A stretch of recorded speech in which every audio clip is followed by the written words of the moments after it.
ফিরে এলাম study and grow চ্যানেলে ছোট ছোট বাচ্চাদের জন্য। আশা করি তোমরা সবাই ভালো আছো, আর গরমও খুব পড়েছে।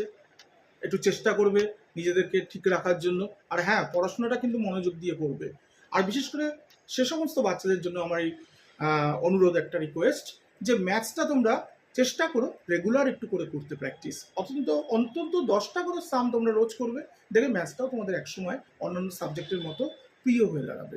যাই হোক, আজ আমি আলোচনা করব ক্লাস 9-10-এর সেই একই বিষয়বস্তু ট্রিগোনোমেট্রি নিয়ে।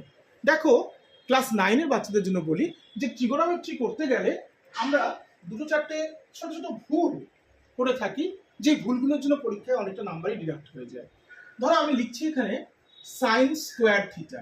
অনেক বাচ্চারা বলে থাকে যে স্যার এটা মানে কি সাইন থিটা স্কোয়ার? তুমি মনে রাখবে, এটা মানে কিন্তু সাইন থিটা স্কোয়ার নয়, এটা পুরোপুরি ভুল। তাহলে সাইন স্কোয়ার থিটা মানেটা কি? সাইন স্কোয়ার থিটা মানেটা হচ্ছে সাইন থিটার হোল স্কোয়ার।